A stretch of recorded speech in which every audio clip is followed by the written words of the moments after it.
Pour VS Code, c'est simple. Nous allons aller sur le site officiel de VS Code. Donc, on peut taper ici, exemple, télécharger VS Code, n'est-ce pas? Et au niveau de là, vous prenez code vscodestudio.com. Vous rentrez. Il est open source, donc il n'y a pas vraiment de paiement à l'intérieur. Donc, ce que nous allons faire ici, nous allons maintenant choisir pour la version de notre PC. Mais moi, je l'ai déjà ici. Pour moi, c'est 64 bits, donc je l'ai pris en 64 bits, d'accord? Ensuite, lorsque vous le prenez, il va lancer le téléchargement.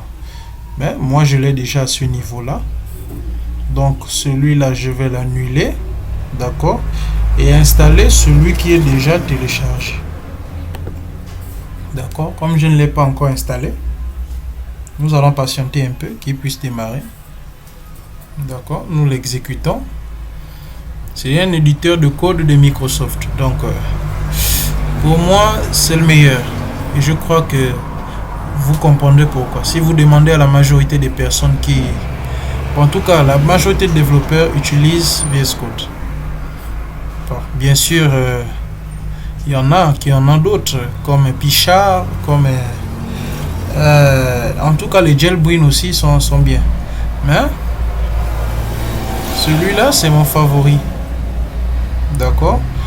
Moi, j'aime tout cocher pour qu'on ait tous les actions, ajouter les actions dans le menu contextuel. D'accord? Le menu contextuel du répertoire et le menu contextuel des fichiers d'exploration de Windows. D'accord? Ensuite, je tape juste ce suivant et installer. Ensuite, nous allons patienter. Et nous aurons notre VS Code très bien installé dans notre machine. D'accord? Pour les extensions de VS Code, tout dépendra de ce que vous voulez en faire. D'accord? Tout dépendra de ce que vous voulez en faire. Si vous voulez coder avec du Python, vous allez installer des extensions spéciales pour Python. Pour Angular, vous allez installer des extensions spéciales pour Angular. Pour Java, C++, etc., vous allez faire pareil. Donc, VS Code est vraiment simple, facile à utiliser. D'accord? Et je conseille beaucoup ça pour les débutants. Okay? Si vous voulez vous lancer dans le code, vraiment utilisez VS Code. Maintenant qu'il est installé, nous allons patienter qu'il s'ouvre.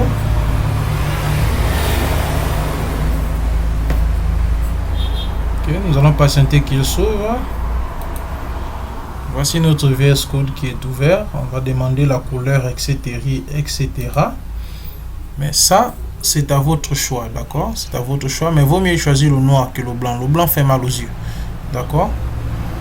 Donc, moi, j'aime plus mettre Make Done, et voilà.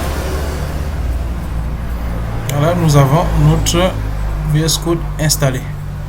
Et on vous propose même un tutoriel pour connaître VS Code. Et si vous voulez la version française, vous installez, vous redémarrez ici. Vous redémarrer, il viendra avec une version française, d'accord? Nous allons le faire.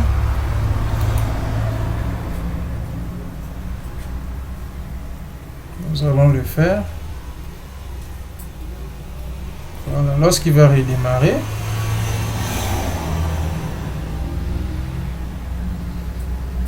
vous allez voir, ce sera en français maintenant. Vous voyez? Et maintenant en français, édition, vous pouvez démarrer, voilà. Et là, vous êtes tranquille.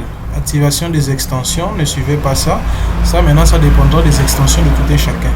Et pour avoir de nouvelles extensions, c'est simple. Ici, vous recherchez l'extension et vous le téléchargez, c'est tout. Donc, sur ce, je vous dis...